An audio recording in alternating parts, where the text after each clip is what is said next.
Pero muy bienvenidos a su programa semanal, un estudio en la Palabra de Dios, con nuestro amado pastor evangelista Jimmy Swaggart. Estamos reunidos, amados hermanos, dentro del gran centro de adoración aquí en Baton Rouge, Luisiana, los Estados Unidos de América.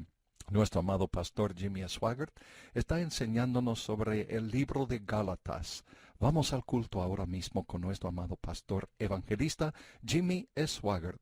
Gracias a Dios por ese faro de luz, el Evangelio de Cristo Jesús. Gracias, cantantes y músicos. Siempre estos cantos me bendicen. Estamos estudiando, como ustedes ya saben, la mayoría de ustedes, la gran epístola de Pablo a los Gálatas, con respecto a nuestro vivir por Dios, en nuestra vida diaria y el vivir. La epístola a los Gálatas nos enseña cómo vivir esta vida como ningún otro de los escritos del gran apóstol. Y todos ustedes tienen que saber, como la mayoría de ustedes sepan, es a Pablo, no a Simón Pedro, ni a Juan, sino al apóstol Pablo. Aunque esos otros apóstoles y discípulos del Señor eran muy maravillosos en sus ministerios al Señor, pero es por medio de Pablo que el significado del nuevo convenio nos fue dado. Él dijo esto en Gálatas capítulo 1, versículo 12, donde dice que este significado del nuevo convenio, el significado de la cruz, le fue dado por revelación de Jesucristo. En otras palabras, amados hermanos, Pablo recibió este mensaje de la cruz, esta revelación directamente de nuestro Señor Jesucristo. Yo personalmente creo que él recibió esta revelación como él había bosquejado en 2 Corintios, cuando él fue llevado a lo que él se refirió como el tercer cielo. Eso es donde Dios mora. Las Santas Escrituras no nos dicen que fue allí que él recibió esta revelación de la cruz, pero es muy difícil imaginar que sucedió de otro modo. Y esta noche, amados hermanos, vamos a comenzar nuestro estudio en el capítulo 3. Y otra vez voy a pedir que mi hijo Donnie Swaggart lea el texto bíblico y yo voy a seguirle cada vez con la nota del comentario. Y estaremos progresando hasta el punto en que Dios quiera. Y ahora, Donnie, por favor, puede comenzar en capítulo 3, versículo 1 del Nuevo Testamento del Expositor, leyendo. Oh Gálatas insensatos, ellos no usaron sus propios poderes de percepción. ¿Quién os fascinó? Influencia perjudicial, o sea, una influencia maligna, para no obedecer la verdad. Se refiere a Jesucristo y el crucificado, ante cuyos ojos Jesucristo fue ya descrito como crucificado entre vosotros. Pablo predicaba la cruz con tal intensidad que sus oyentes podían ver a Jesucristo crucificado entre ellos. Desgraciadamente, solo unos cuantos predicadores modernos siguen su ejemplo. Esto solo quiero saber de vosotros. Les convenceré de su error por este argumento. ¿Recibisteis el Espíritu por las obras de la ley o por el oír de la fe? Se refiere a ser nacido de nuevo. En ese momento, el Espíritu de Dios entra en el corazón y la vida del nuevo creyente. Se recibe solamente al confiar en Cristo y lo que Él hizo en la cruz. ¿Tan necios sois? Habiendo comenzado por el Espíritu, ¿piensan ustedes que ya se puede llegar a un estado de madurez espiritual por su propio esfuerzo? Ahora os perfeccionáis por la carne. Estos Gálatas practicaban la salvación por fe y la santificación por sí mismos, que es precisamente también la condición de la mayoría de los cristianos modernos. Oremos, amados hermanos. Nuestro bendito Padre Celestial, ayúdanos hoy para que seamos capaces de dividir esta gran palabra de verdad de una manera en que debe ser dividida y explicada, y además dada a la gente. Ayúdanos para que seamos ungidos por tu Santo Espíritu, mientras tú unjas a la gente para escuchar y recibir tu palabra. Y te rogamos todo en el nombre santo del Señor Jesucristo. Amén y amén. Pablo contesta a sus críticos, los criticones, por medio de hacer algunos interrogantes por sí mismo. Y la semana pasada hemos tratado sobre el primer interrogante que él hizo, en donde él exclamó: «Oh, Gálatas insensatos». Y la verdad es, amados hermanos, que los traductores habían mejorado la traducción un poquito más para ser corteses. Si hubieran puesto la traducción directa y exacta, quizás saldría como: «Oh, Gálatas idiotas». De esa forma, Pablo hizo la declaración bien fuerte, que significa que ellos debían saber mejor. ¿Quiénes? Esos Gálatas. Y aquí está el interrogante: ¿quién os fascinó para no obedecer la verdad? Ante cuyos ojos Jesucristo fue ya descrito como crucificado entre vosotros. Y el interrogante de nuestro texto esta noche, y quisiéramos tratar sobre este tema esta noche, se encuentra en el versículo 2. ¿Recibisteis el Espíritu por las obras de la ley o por el oír de la fe? Vamos a tratar este tema esta noche. Y quizás, si hay tiempo, vamos a tratar sobre uno o dos más interrogantes de este capítulo. Quizá Pablo, durante esa época, tenía su mayor problema de anclar el mensaje de la cruz en los corazones y mentes de los Gálatas y de los cristianos que en cualquier otra época de su ministerio. Es que Satanás luchó en contra de ese mensaje con todas las fuerzas que le estaban disponibles. Él luchaba de esta forma dentro de la iglesia. Había poca oposición fuera de la iglesia, porque la gente del mundo no sabía nada acerca de este mensaje de la cruz. Y cuando la oposición llegó, fue la persecución de todos los cristianos. No le importaba a César quiénes eran ni qué creyeron. Y Nerón, el César del Imperio Romano, comenzaba a matar a los cristianos durante un periodo de tiempo, y el apóstol Pablo era uno de los primeros que murió en esa turbulencia en el Imperio Romano. Y antes que eso aconteciera, por supuesto, Satanás intentaba estorbar el gran mensaje del apóstol Pablo de dentro de la iglesia. Y ustedes pueden entender el odio nacional que Israel tenía, o sea, los israelitas tenían para Pablo. Cuando me refiero a Israel nacional, se me refiere a Israel fuera de la iglesia, en lo exterior de la iglesia, o sea, la nación misma de Israel. Los líderes religiosos, los fariseos y los que habían crucificado a Cristo. Antes, Pablo era su joven favorito. Le estaban preparando para tomar el lugar, se cree, de Gamaliel, ese gran, quizá el más grande maestro de la ley en el mundo de aquel entonces, o sea, el mundo de los años menores de Pablo. Se consideraba a Gamaliel en ese entonces como el hombre que conocía más de la ley, sabía más sobre la ley, cómo funciona la ley mosaica que cualquier otra persona en todo el mundo.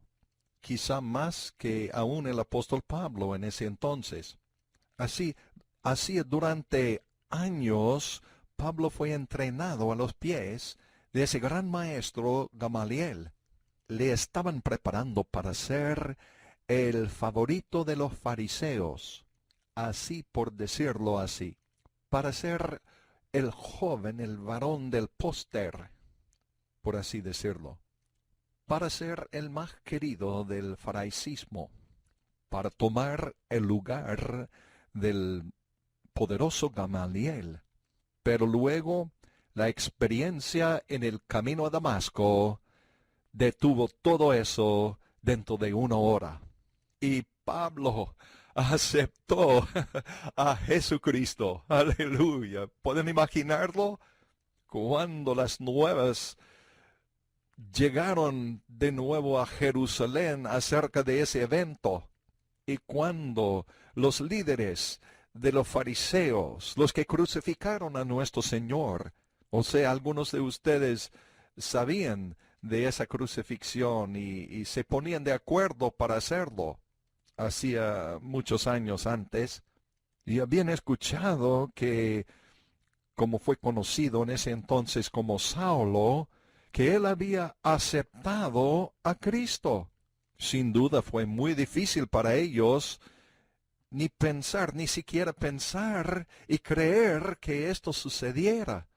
¿Cómo puede ser que este mismo varón que respiraba amenazas y muerte contra los discípulos de Cristo, a esos cristianos, por supuesto no se llamaban cristianos todavía, que eran seguidores de Cristo, que se refiere como el camino? Pueden imaginar lo que ellos sintieron y su ira, su odio, su enojo. Era el mismo odio por el cual ellos apedrearon a Esteban, el primer mártir de la iglesia cristiana. Un odio caliente. Y ellos ahora quisieron matar a Pablo también. Y hasta intentaron matarlo, pero por la gracia salvadora de Dios y la protección divina, esa protección del Señor Jesucristo sobre su gran apóstol. Y se puede entender esa oposición de los fariseos que le oponían en contra de Pablo. Pero su mayor oposición le llegó desde la iglesia madre en Jerusalén. La misma iglesia donde asistían los apóstoles. Por supuesto, cuando nosotros decimos la palabra iglesia, estamos pensando en un gran templo, un edificio. Pero ellos no tenían edificios así porque el Imperio Romano no permitía que construyeran iglesias así. Entonces la iglesia se reunía en casas, en patios, en campos, donde sea. También se reunían en cuevas, en bosques, en los hogares de los creyentes. Y miles de judíos habían llegado a recibir a Cristo Jesús y fueron excomulgados de las sinagogas, que significa que ellos perdieron su lugar del empleo y sus hijos fueron echados fuera de las escuelas, así por decirlo. Fueron privados de sus familias y les trataban como si fueran muertos. Miles así, en esa condición. Y Pablo, en 2 Corintios, dice este libro en la Biblia que Pablo estaba recibiendo ofrendas de todas partes del mundo de aquel entonces para enviarlos a Jerusalén, para ayudar a esos creyentes de Jerusalén. Miles y miles de ellos destituidos, miles de ellos desamparados. Y parece que el líder de la iglesia madre en Jerusalén era Santiago, el hermano el hermanastro de Jesucristo. Y este hecho dio a la iglesia madre mucho prestigio, porque Santiago, el hermano del mismo Señor Jesucristo, al cual el Señor le había aparecido después de la resurrección, y lo que él dijo a Santiago no se sabe. El mismo Santiago que no le había servido durante el ministerio terrenal de Cristo Jesús, y no le creía a Jesús, ni siquiera tenía interés en él durante todos esos años del ministerio de Cristo, pero sí aceptó a Jesucristo como su Señor y Salvador después de la resurrección. Él era la cabeza titular de la iglesia, el pastor anciano de la iglesia madre en Jerusalén. Él era un hombre piadoso y tiene que entender, amados, su lugar y su posición. Estaba en medio de un semillero caliente de odio en contra de Cristo Jesús. Pero sea como sea, y no quiero entrar en esa parte esta noche, no hay ningún registro que Santiago había alguna vez hecho una decisión en contra del gran evangelio de la gracia. Y de hecho hay evidencia que él aceptó a Pablo. Él aceptó el mensaje, pero él y los miles que estaban allá en la iglesia de Jerusalén estaban continuando a adorar al Señor en el templo y guardar la ley, esa ley antigua, esa ley judía.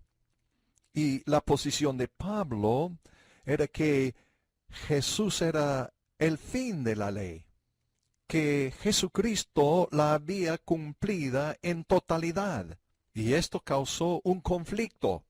Y Pablo sabía que si hubiera una división, o sea, si le rechazaran, resultaría que su tarea sería casi imposible.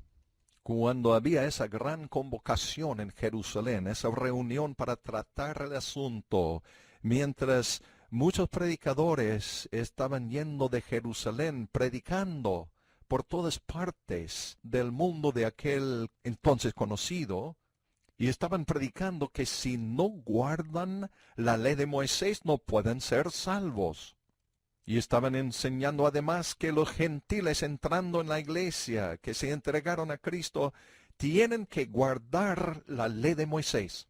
Y debido a ese conflicto que estaba esparciéndose por todas partes del mundo del Imperio Romano, hay alguna evidencia que durante el primer viaje misionero de Pablo, cuando él y Bernabé llevaron consigo a Marcos, el mismo Marcos que escribió el Evangelio que lleva su nombre, el Evangelio según San Marcos, y que el motivo de que Marcos salió en medio de ese viaje, o sea, se escapó, regresó, cuando lo necesitaban más en ese viaje misionero. Pero después de algunas semanas de estar en ese viaje misionero, él regresó a Jerusalén, mientras Pablo y Bernabé seguían adelante. Y esto causó muchos apuros en ese viaje, muchas privaciones. Y hay algunas indicaciones que Marcos regresó a Jerusalén porque él no se puso de acuerdo con el mensaje de Pablo. Así después, más tiempo después, sí, él estaba de acuerdo y regresó para ayudar a Pablo. Pero en ese entonces, él regresó a Jerusalén. Y parece que él estaba en contra del mensaje que Pablo predicaba. Hay un concepto que Marcos no podía aceptarlo, que toda la ley se caducó, se acabó, ya no existe, no tiene validez, ya no más. Cumplida en Cristo en totalidad, completamente. Pero dentro de este ambiente, entonces se reunían para un concilio en Jerusalén y Santiago estaba presidiendo ese concilio para tratar este asunto. No el asunto de Marcos, sino el asunto de que la ley todavía tiene validez o no. Porque pueden entender que predicadores habían venido de esa iglesia madre y salieron por el mundo y entrometieron en las iglesias que Pablo y Bernabé habían fundado. Y un ejemplo es la iglesia en Galacia. Y esos predicadores comenzaron a predicar ahí que los que se habían convertido a Cristo, la mayoría de ellos eran gentiles, y les enseñaron que tenían que guardar la ley. Y esto le causó a Pablo muchos problemas y dificultades, no tanto del error de lo que predicaban, sino por dos motivos. Primero, venían esos predicadores de la iglesia en Jerusalén donde Santiago era el pastor, y esto les concedió un prestigio. Y este hecho llevaba mucho peso y le hizo muy difícil para Pablo a reprenderlo y ponerse en contra de esas enseñanzas por el hecho de dónde había originado esas enseñanzas equivocadas. Y en segundo lugar, que aún es peor, y Pablo lo sabía como nadie más lo sabía, hay algo dentro de todos nosotros, debido a la caída del hombre, que ama ley. Nosotros nos gusta pensar que las leyes, no estamos refiriendo hoy en día de la ley de Moisés, pero son leyes, ordenanzas, reglas que las iglesias inventan. Son leyes que denominaciones fabrican y producen.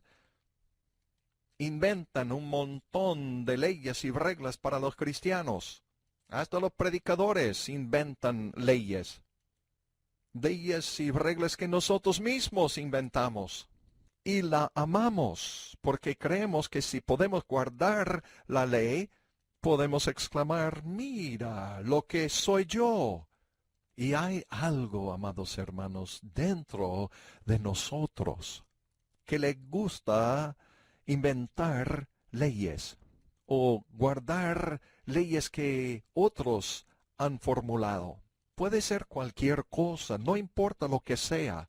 Por ejemplo, si dirían, si usted sería fiel al centro familiar de adoración aquí y asistir a cada uno de los cultos, Dios le dará un punto extra o algo. Pueden entender que estas cosas son muy sutiles, porque sí, debe ser fiel en su asistencia a los cultos de la iglesia. Y sí, debe anhelar estar en la iglesia. Sí, mil veces que sí, debe estar en la iglesia en cada oportunidad que se abren las puertas. Entonces, junto con nuestra necesidad de consagración en estas áreas, nosotros creemos que estas leyes hacen algo para nosotros. Pero no es así. Pero hay ese impulso de convulsión, de hacer estas cosas. Y amar ley. Sí, le gusta la ley. Y cuando digo la ley sin el artículo definido, esto es lo que el griego dice, ley en lugar de la ley, porque ley se refiere en lo general a todas las leyes que inventan los hombres, las reglas, todas esas ordenanzas para hacerse más santos o pasarse por algo en el reino de Dios. Y quisiera que ustedes sepan que esta mañana por el programa radial tenemos un estudio en la palabra cada mañana a las 7 de la mañana, hora central de los Estados Unidos. Nuestro amado hermano Jim Woolsey mencionó esta cosa. Y él tenía razón. Y él dijo que algo así, que el gran evangelio así llamado, que está apoderándose del país y del mundo, que los predicadores están promulgando, es un evangelio de moralidad. Usted diría, pero la moralidad, todos deben ser morales. Es lo correcto. La moralidad es lo que debemos ser. Debemos ser morales. Sí, 1000 veces que sí. Pero la moralidad de la cual ellos se refieren no es la moralidad de Dios.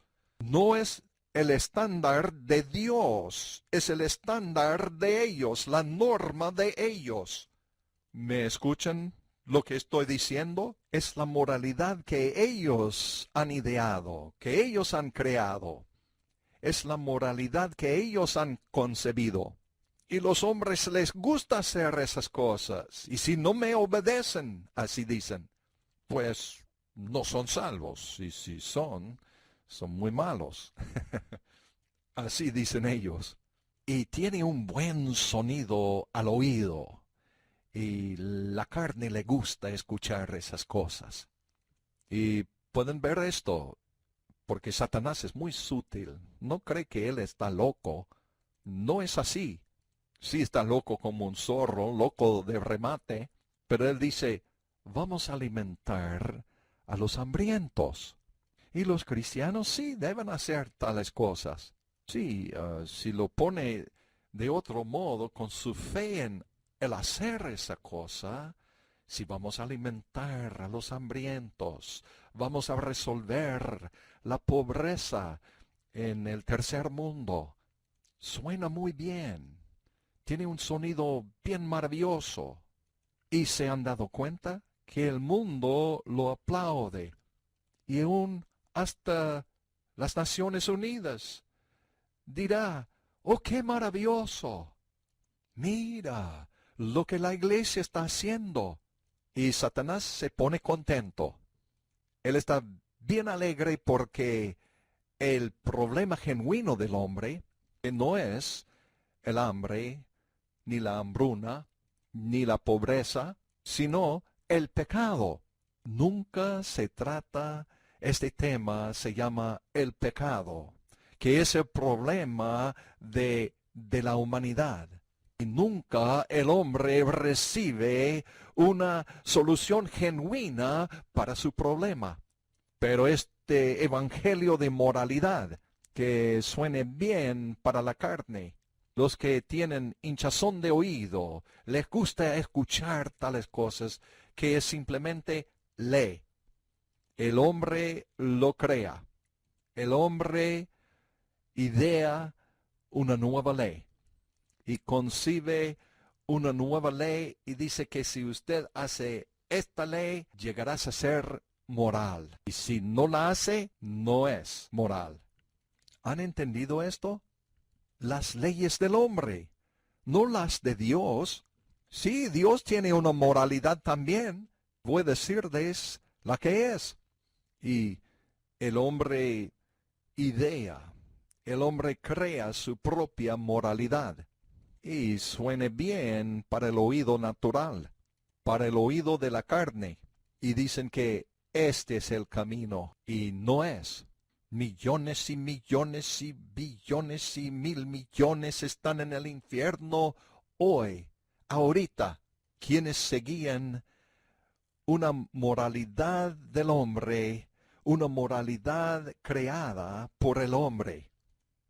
Pero la moralidad de Dios es, y voy a repetirla, la moralidad de Dios es que usted entienda dentro de sí mismo, que usted sepa que dentro de sí mismo usted está moralmente bancarrota.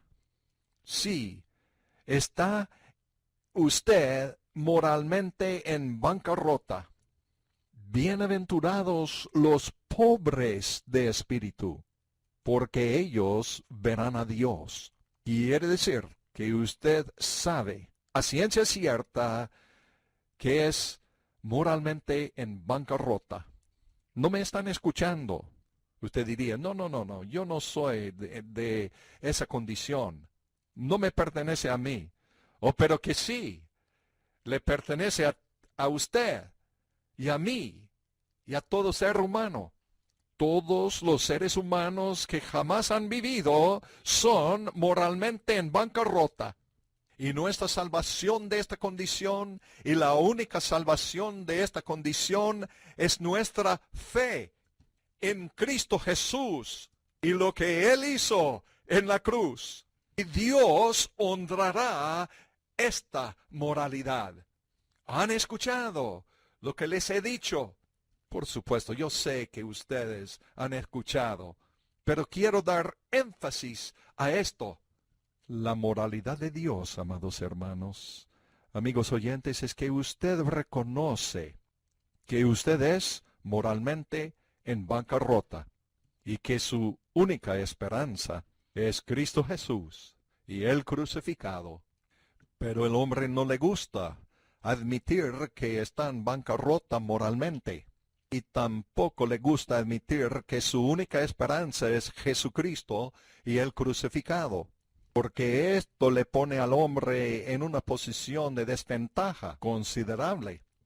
Y cuando uno está en bancarrota, y hay muchas leyes aquí en el mundo acerca de reorganizar una compañía, de declararse en bancarrota y la solución para salir de esa situación económica.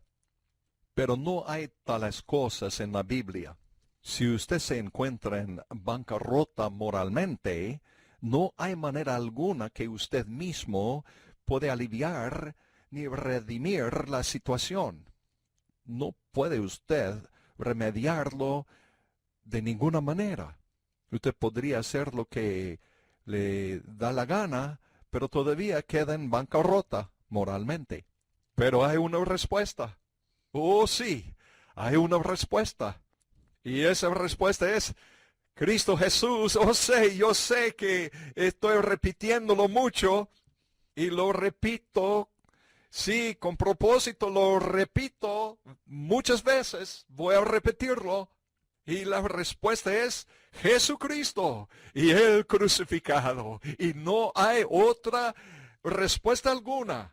No hay otra respuesta, no habrá otra respuesta, nunca habrá otra respuesta, sino Cristo Jesús y Él crucificado, y su fe en Él, y lo que Él hizo para usted en la cruz. Y luego Él puede desarrollar dentro de usted su justicia. La moralidad del hombre siempre se origina en la autojusticia del hombre. Así viene la autojusticia.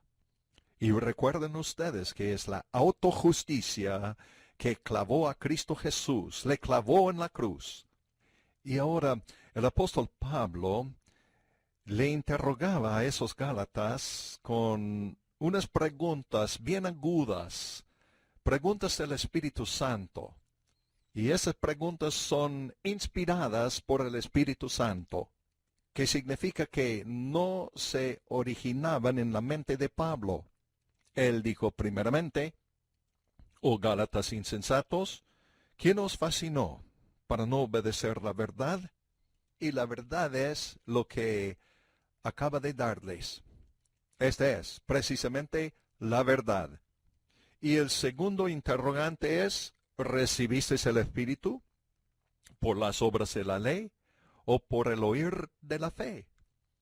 Él significa aquí en esta pregunta de que cuando usted llegó a Cristo por primera vez y se entregó a Él y puso su fe en Él para su salvación, y en ese instante el Espíritu Santo entró dentro de su corazón y vida, ¿lo recibiste por medio de cumplir actos y hechos de la ley?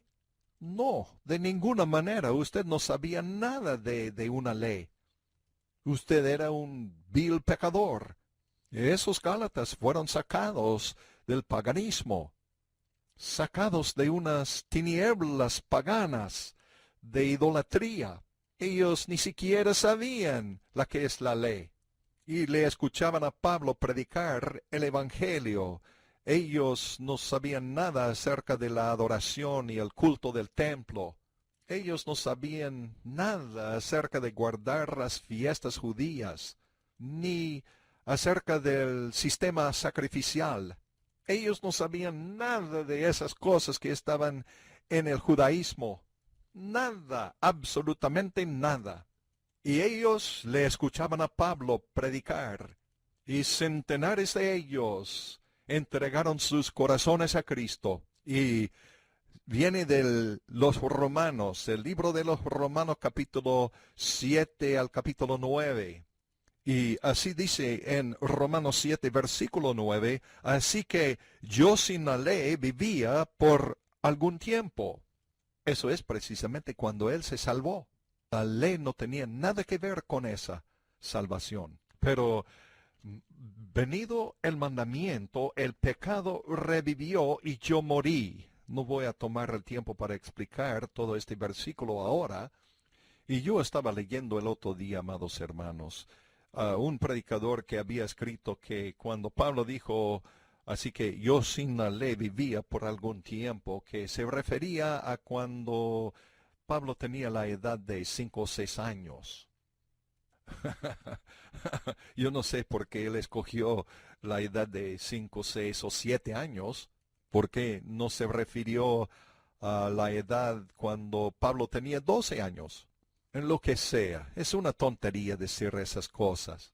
Este versículo significa que yo estaba en camino a Damasco y me salvó al entregarme a Cristo Jesús. Gloria a Dios, y la ley no tenía nada que ver con eso, esa salvación. Cuando usted se salvó, usted no sabía nada de la ley.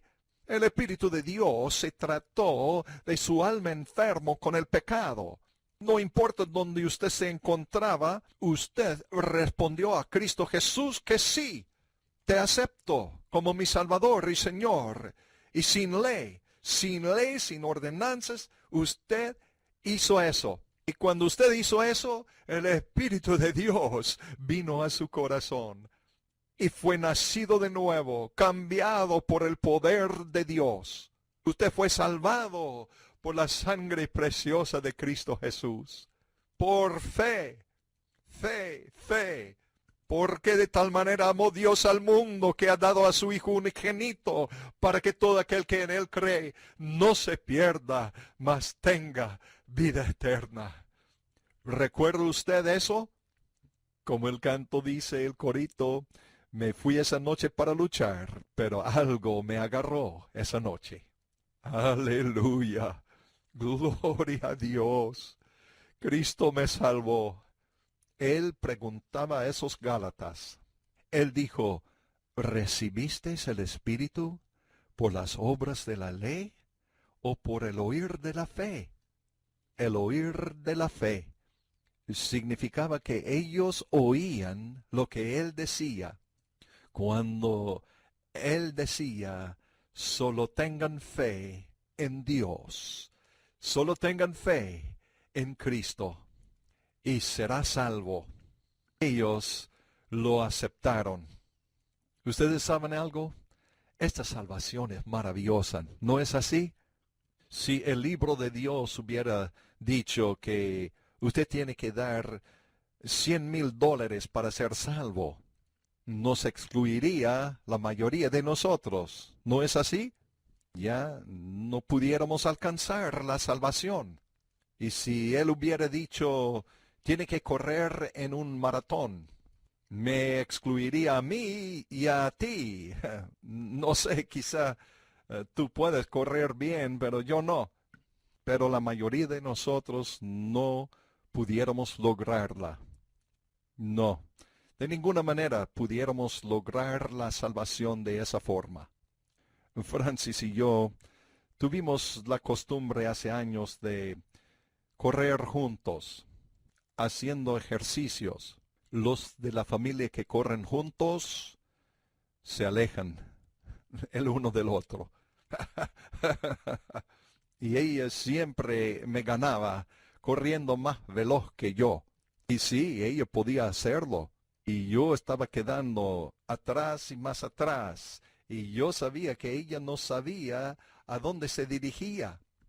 Yo sabía eso. Ella no sabía dónde ella estaba dirigiéndose, corriendo allá adelante. Estuvimos en Des Moines, Iowa, el estado de Iowa. Ella no sabía dónde estaba. Yo sabía que ella estaba perdida. Y ella seguía corriendo y corriendo en línea directa. Y yo, con todas mis energías, puse a correr más veloz para alcanzarla. Y yo la estaba gritando de todo pulmón, pero por fin me cansé. Y yo sabía que en la próxima esquina ella tenía que dar a la derecha para regresar al hotel. Y la vi que ella siguió en línea directa. Otra vez intenté de nuevo alcanzarla, gritando de todo pulmón, pero no pude lograrlo. No es correcto humillar a su marido así. Entonces yo no sabía qué hacer, entonces yo regresé al hotel. No sabía qué más hacer. Ay, una mala jugada. Y después de 30 o 40 minutos, ahí viene una camioneta acercando al hotel con Francis adentro. Y yo salí del hotel y le dije, corazón, otra mala jugada. Quisiera que ustedes sepan, ella había corrido y corrido y corrido y por fin no se daba cuenta dónde estaba, no sabía dónde estaba y no podía encontrarme a mí.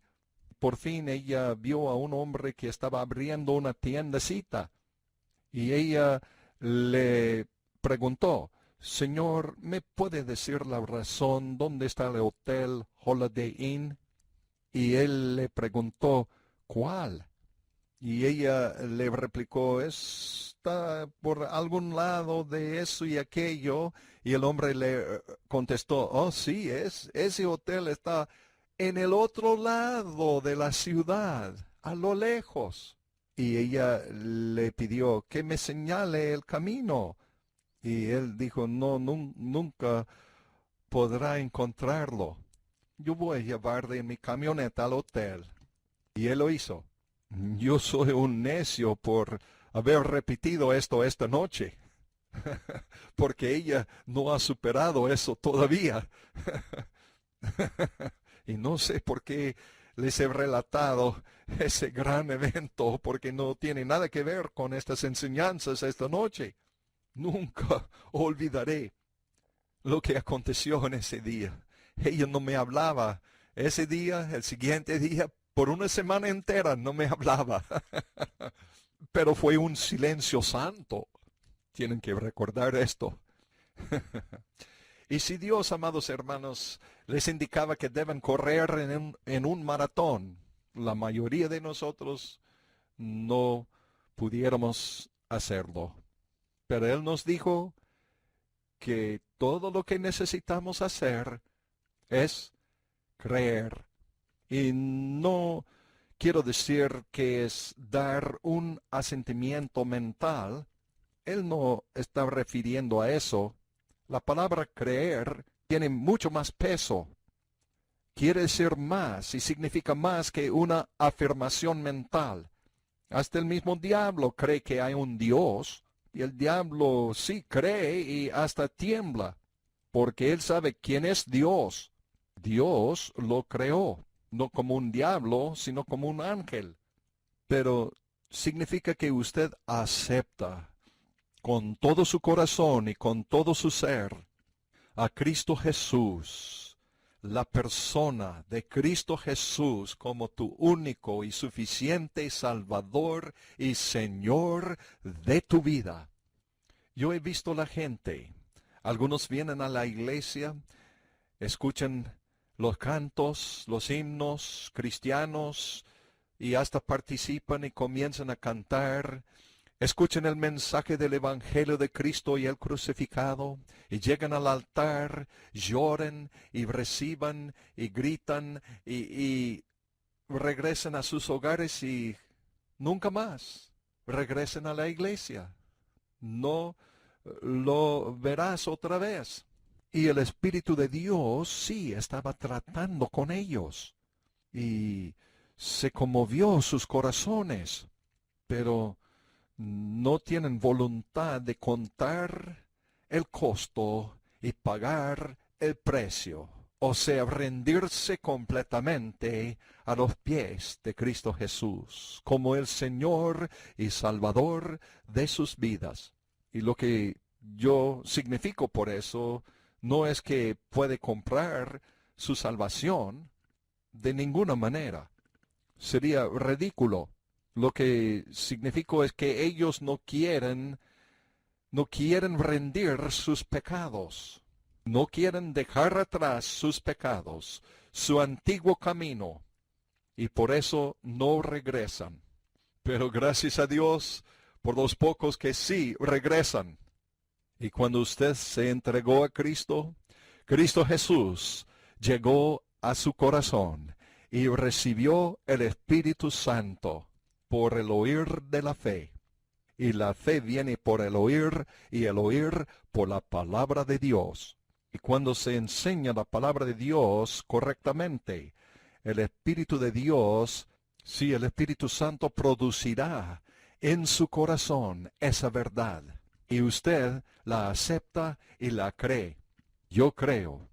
Y el siguiente pregunta de Pablo a los Gálatas es, ¿tan necios sois? Habiendo comenzado por el Espíritu, ahora os perfeccionáis por la carne. Las obras de la carne. Pablo nos lo explica en el 5º capítulo a los Gálatas. Todo el libro de Gálatas, pero particularmente el 5º capítulo, es una advertencia de Pablo a la iglesia de Galacia, lo que también tiene que ver con nosotros. La advertencia es que si nosotros ponemos nuestra fe en alguna otra cosa aparte de Jesucristo y a este crucificado, entonces Cristo no os aprovechará nada, dice Gálatas 5, versículo 2. Amados, el apóstol prosigue de que si el creyente no se mantiene fiel al camino del Espíritu, que es el camino de la cruz, entonces se manifestarán las obras de la carne. Escúchalo bien, él dijo, y manifiestas son las obras de la carne, que son adulterio, fornicación, inmundicia, lascivia, idolatría, hechicerías, enemistades, pleitos, celos, iras, contiendas, disensiones, herejías, envidias, homicidios, borracheras, orgías y cosas semejantes a estas, acerca de las cuales os amonesto, como ya os lo he dicho antes, que los que practican tales cosas no heredarán el reino de Dios. Así dice Gálatas capítulo 5, versículos 19 a 21. Bien, permítame repetirlo, porque es muy importante. Si el creyente no tiene un entendimiento de la cruz de Cristo respecto a la santificación, entonces de alguna manera una o más de estas obras de la carne se manifestarán en la vida de ese creyente. Como se indicó anteriormente, es algo inevitable. Las primeras 4, adulterio, fornicación, inmundicia y lascivia, son obvias y se sobreentiendan. Pero el cristiano moderno descarta rápidamente a la idolatría, hechicerías y herejías, pensando que no se aplican actualmente. Vamos a explicarlo. Escúchelo bien. Primero que todo, cualquier otra forma de victoria aparte de la cruz de Cristo, tal como una vida con propósito, el gobierno de los 12, la palabra de fe o el denominalismo, constituye idolatría. ¿Me están escuchando? En realidad es lo mismo que en las épocas del Antiguo Testamento, cuando Israel adoró a los ídolos en vez de adorar a Jehová. No olvide que incluso Israel se refirió a esos ídolos como a Jehová, pero el Señor definitivamente no lo consideró de ese modo, ni tampoco él considera la idolatría moderna de otro diferente, de un modo diferente. Además, todo esto constituye herejías, ¿Qué es lo que abunda en la iglesia moderna? Permítame aclararlo. Toda doctrina, camino, estratagema o dirección inventadas por el hombre significa que son concebidos por el hombre y no por Dios. El Señor lo constituye herejías, que son obras de la carne. Permítame repetirlo, ya que es pero muy importante. Cualquier otro camino que no sea Jesucristo y a este crucificado, a los ojos de Dios, es herejía. Una vez que comienza a tener un entendimiento de estas obras de la carne, estas cosas se vuelven más evidentes. Considerando que el Señor empleó el 6º capítulo del libro de Romanos para exponer esta gran verdad sobre la cruz, supongo que es obvio que este libro es sumamente importante para mí. Y también creo que debiera ser muy importante para los creyentes sobre toda la faz de la tierra. Permítame ofrecerle un estudio acerca de esta gran epístola. Yo sé que estamos estudiando, amados hermanos, la epístola a los Gálatas, pero los escritos de Pablo, inspirados por el Espíritu Santo, nos ayudan a comprender lo que es el mensaje de la cruz, o sea, el significado del nuevo convenio.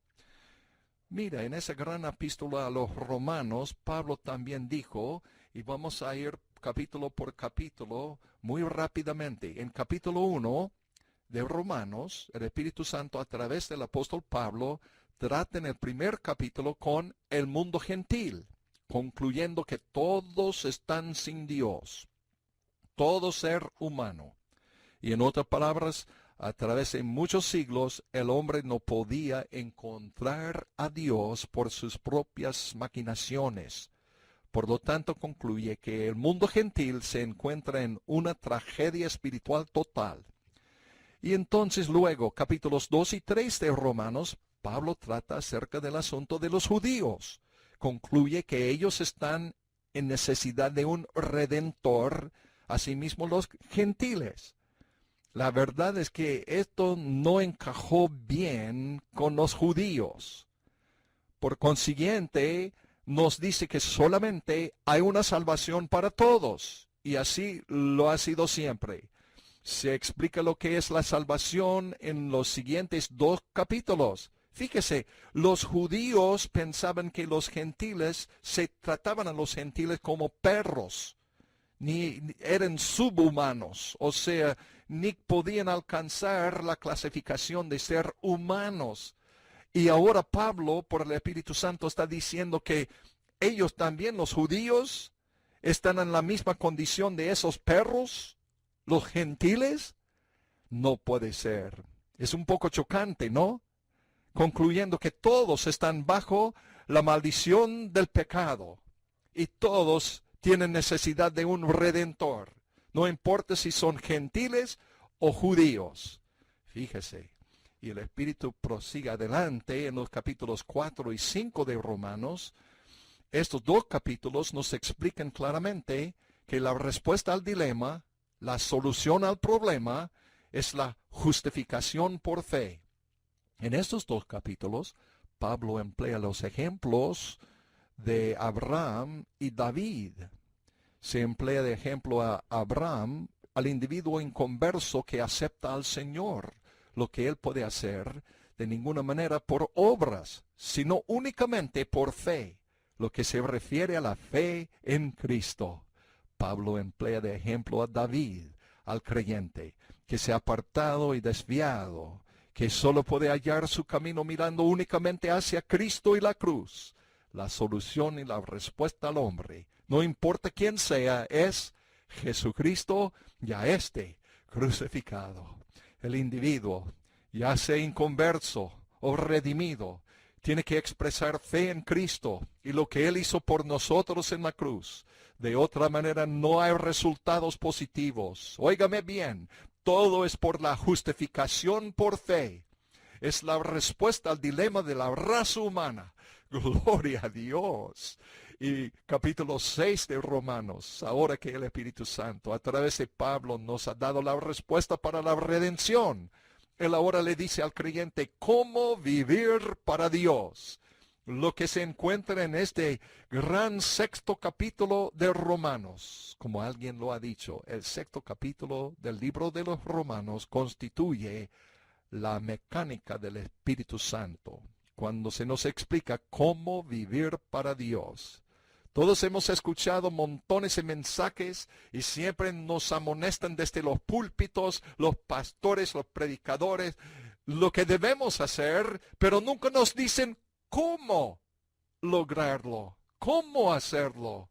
Fíjese, pero aquí en el sexto capítulo de Romanos, el Espíritu Santo nos dice cómo vivir por Dios. Si el creyente no comprende el sexto capítulo de Romanos, entonces él simplemente no sabe cómo vivir para el Señor.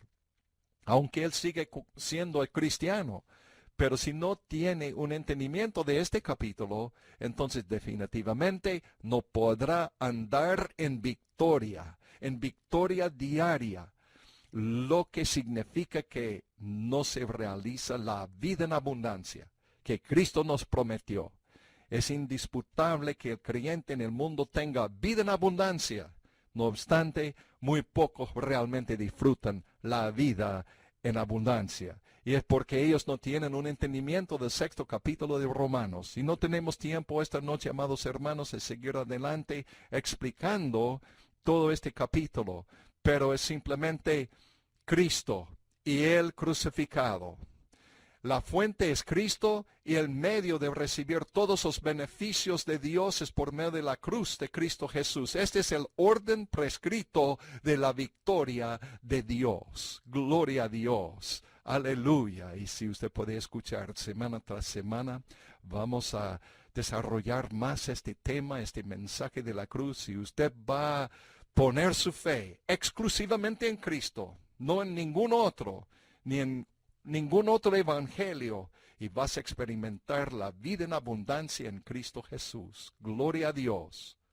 Oh, amados hermanos, no hay nada más importante que la palabra de Dios y estudiar la palabra de Dios. Respecto a las personas e independientemente de quién sea, no hay nada más importante que un adecuado entendimiento de la palabra de Dios. Y creemos que no hay otra Biblia de estudio en el mundo que sea más instructiva y útil que la Biblia de estudio del expositor. Por consiguiente, nos sentimos muy honrados de presentar la nueva edición castellana del Nuevo Testamento del expositor. Y si usted puede acudir por el internet a nuestra página de web en jsm.org, repito, jsm.org, va a encontrar allá, buscando con unos cuantos clics, nuestro Nuevo Testamento del expositor, que le ayudará en su vida espiritual a aprender más del mensaje de la cruz. Nos complace estar con ustedes en este programa, un estudio de la palabra de Dios con nuestro amado pastor evangelista Jimmy Swaggart y su servidor Jaime Woolsey. Que Dios los bendiga, amados hermanos. Hasta la próxima.